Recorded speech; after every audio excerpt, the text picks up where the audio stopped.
Panibagong school year, panibagong experiences, and new journey pero bago ang welcome greetings at unang araw ng klase, maraming behind the scenes na hindi alam ng iba.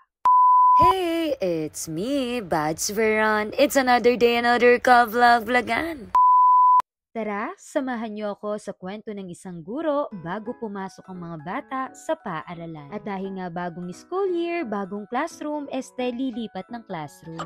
May mga nagtatanong ang estudyante kung saan na daw nga ang room ko. Yes po, ito po yung dating Saturn. Pero ngayon po, ang section na ito ay Earth na po. At dahil nga medyo mababa ang population ng mga incoming grade 6 students, nakakalungkot man pero kailangan magbawas ng mga grade 6 teachers. By the way, hindi pa nga ito brigada eskwela pero naisipan ko na nga pumunta sa paaralan. At kaya nga ako pumunta dito sa school para ilipat nga yung mga gamit ko. Pero hindi ko nga akalain na ganito pala yung mangyayari. Kaya pala hindi natapos ang pagbibrigada nitong dalawa. At ito na nga, totoo na nga, umpisa na ng Brigada Eskwela. At syempre, hindi mawawala ang mga nest dance series. At saan ka talaga makakakita ng first and last practice namin to ng face-to-face? Ito nga rin yung sinayaw nila nung nagkaroon ng recognition, ngunit hindi nga ako natuloy dahil sa damit ko. And finally, thank you kay Ma'am Sheila dahil kahit papano, hindi nasayang yung practice ko. At pagkahapon nga nito ay may strat plan naman kami. Second day of Brigada Eskwela at nandito nga ako sa classroom ko at inaayos nga namin itong lamesa. At dahil nga may cabinet dati dito, ngayon pa lang ito pipinturahan. By the way, pinapintura ko nga ulit itong classroom na ito at thank you nga kila Tita LB and Tita Agnes. Sa totoo lang, medyo natagalan nga ako sa pag-aayos ng classroom dahil nga hinihintay ko na tanggalin yung mga dating gamit dito. At isa nga sa mga pinakamahirap na desisyon kung saan mo ilalagay yung mga cabinet mo at ayos ng mga upuan. At dahil nga nagbakasyon rin, kailangan ring linisin itong mga upuan na ito dahil marami ng mga alikabok. At kung mapapansin nyo nga, maghahapon na dahil may iba pa nga akong ginawang task. At sa totoo lang, hindi ko nga ina-expect na magiging ICT coordinator ako sa taong ito. At dahil doon, may mga ibang task rin tayong ginagawa, hindi lang pagbibrigada. And this is the third day of Brigada Eskwela at nandito nga ako ngayon sa San Fernando Elementary School. At para sa akin, isa nga itong opportunity and privilege na ma-witness ko yung mga ganitong activity ng Division Office. And here we are very proud to present ang one of the best practices ng Northville Elementary School. At ito nga ang Project IMU. At dito mo talaga makikita na napakahusay, napakagaling at napakasipag ng aming magandang principal. At syempre, maraming salamat din po sa support and guidance ng aming napakabait na head teacher. Kasama ko rin nga dito si Ma'am Angel, isa nga rin sa mga mababait na teacher at syempre maganda. At isa rin nga maipagmamalaki na napakagaling pagdating sa pagka-caption. At dito nga nakasungkit pa kami ng special award. At maraming salamat din nga sa tulong ni Sir Raymond pagdating dito sa paggawa ng poster. And praise God, natapos ko nga itong poster na ito. Pagkatapos nga namin sa San Fernando Elementary School, bumalik na ulit kami sa school. At dito nga naligo na muna ako at nagbihes para mapreskuhan ako. At dito nga balik Brigada Eskwela naman ako sa classroom ko. Fourth day of Brigada Eskwela, bago nga ako pumunta sa school, bumili na muna ako ng mga gamit. At dahil hindi ko na nga mahihintay yung teaching allowance, kailangan ko ng gastusin yung nakatago kong pera sa baul. Char! At dahil sabi nga, pagka Friday daw, kailangan ayos na yung classroom namin. Kaya medyo inoblig ako na nga yung sarili ko na makabili nitong mga gamit. At habang nandito nga kami sa Mr. DIY, answered prayer kami dahil natawagan na nga si Bads Neil. And praise God, permanent teacher na rin si Sir Neil. At ang ikinaganda pa nga neto, parehas kami ng paaralan. At hanggang dito na muna yung natapos namin. Siguro mga 9 PM na kami nakauwi. And finally, Friday na and this is the last day of Brigada Eskwela. Totoo nga ba?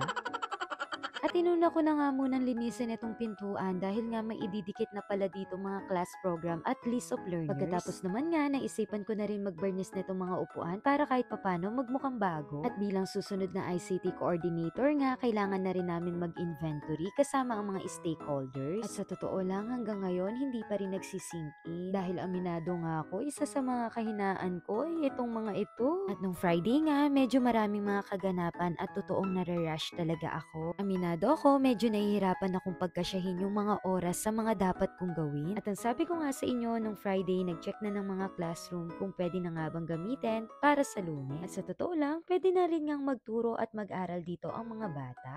Ngunit sa totoo lang, kinulang nga ako ng oras, kaya hindi ko pa nadikit itong mga dapat kong idikit.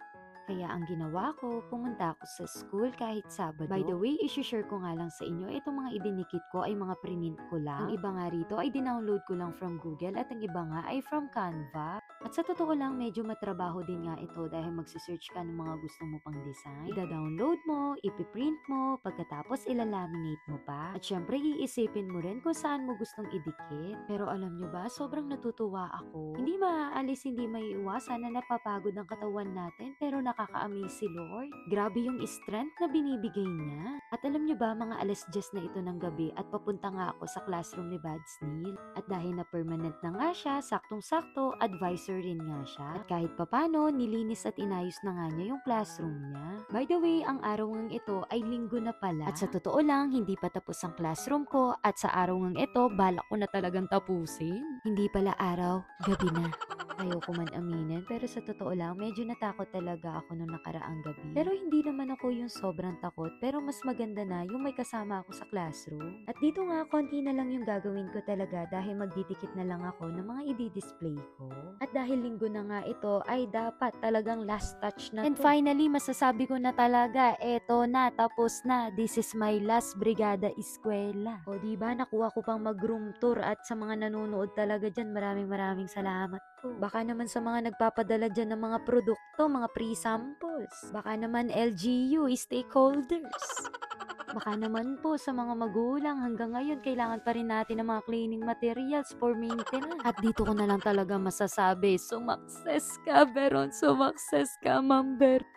At ang bilis naman nga ng transition, no? Pagkatapos mo sumakses, ganito ka ng pauwi ka pa lang pero papikit na yung mata mo. At dahil Monday pa nga lang, medyo naubos na yung energy natin. Kaya nung pagka-Tuesday, dun ko naisipan naman magbrigada sa Comlab. Laking pasasalamat ko nga rin kila Sir Reginald and Sir Raymond dahil medyo nalinis na nga itong Comlab. Maraming salamat po sa pagtulong sa akin. Nung mga panahon yun, saktong-sakto kasi kailangan ko ring ayusin yung classroom ko. At dahil nga natapos na yung classroom, ito namang Comlab. At sa totoo lang, habang naglilinis nga ako, medyo kinakabahan nga ako. At aminado ako, hindi pa ako familiar sa mga gamit dito. Kaya talagang dahan-dahan at ingat talaga ako sa paglilipat nitong mga gamit. Basta ang goal ko nga sa araw na ito ay medyo maligpit ko at ma-organize ang mga gamit dito. Minsan, kinakausap ko talaga si Lord, Lord, bakit naman yung mga ayaw ko, yung parang mga mahihirap yung mga binibigay mo sa akin? Like for example, yung English, ayaw ko yung subject na yun, pero ngayon teacher na ako sa English. Lord, pagdating dito sa mga cable, mga kuryente, naku po. Pero bakit ngayon nandito na ako? Pero sabi nga sa kanta, wala ka nang magagawa, mahal mo na. Ba't na charis? Just kidding aside, pero sa totoo lang, alam nyo, kailangan maging grateful tayo. Magpasalamat tayo sa binigay na tiwala, pagkakataon na matuto at maglingkod at mas maging mabuting tao. Magpasalamat tayo sa trabahong meron tayo because it is not just a duty, but it's a blessing. At kapag napapagod tayo, nangihina at hindi natin alam, it's okay na magpakatotoo. It's okay na humingi ng tulong. Ang sabi nga, don't pressure yourself, at least you're doing your best. Huwag tayong matatakot dahil kasama natin si Lord. At bago nga matapos ang video na ito, maraming salamat po sa lahat ng mga tumulong sa akin. Especially Sir Neil all around and kay Mama na nagbigay ng divider. At grabe, mapapasabi ka na lang talaga, thank you Lord, pagkatapos yung mga estudyante mo, hindi man lang malinis-linis na maayos yung classroom. By the way nga po, pasensya na po pala sa mga may mga tanong, may mga comment, may mga messages na hindi ko po nasasagot. Gustong-gusto ko man po kayong sagutin, replyan, pasensya na po talaga, medyo busy pa. Praying na magkaroon na ako ng extra time para masagot ko po yung mga katanungan ninyo. But still, maraming salamat po sa suporta po ninyo sa panonood ninyo. Tuloy lang ang laban para sa pangarap. Thank you po!